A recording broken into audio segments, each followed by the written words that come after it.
Connaissez-vous les arts numériques? De l'image, du son et beaucoup d'électronique. La galerie Metaxu à Toulon exposait les projets d'étudiants en section Ingé-Média de l'Université de Toulon.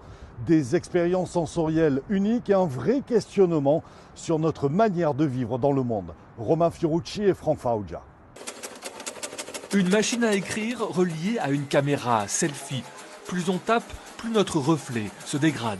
Ces étudiants en art numérique ont beau être nés un téléphone à la main, leur regard sur les nouvelles technologies, lui, est déjà critique.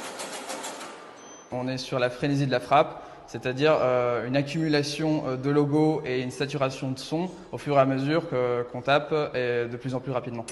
C'est vraiment la répétition constante de tous les jours, être agressé physiquement et sensoriellement par donc, les réseaux sociaux. Dans cette œuvre-là, on convoque la mémoire, des tiroirs qui s'ouvrent à chaque âge de la vie, des photos du quotidien, en papier ou numérisées. Le passé, le présent, troublé par le temps. Ces jeunes ont beau avoir 20 ans, ce souvenir pour eux est nécessaire. Avec les réseaux sociaux et l'accélération de l'accès à l'information, on a de plus en plus nos souvenirs personnels qui sont parasités par des souvenirs collectifs. Donc effectivement, je pense qu'il est important quand même de se recentrer sur soi pour empêcher cet inaltérable effacement du souvenir. Ici, voici une plante protégée dans un cube transparent, symbole de sa fragilité.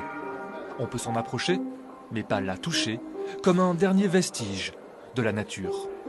La volonté, c'était de surtout pas être moralisateur, de pas dire on fait du mal à la nature, etc. C'était vraiment de montrer l'empreinte, que tout le monde finalement a une empreinte sur la nature. Le 5 mars prochain, ces étudiants soutiendront leur projet pour valider leur année de master. Bien décidés à prouver que l'art n'est pas déconnecté des grandes questions du monde.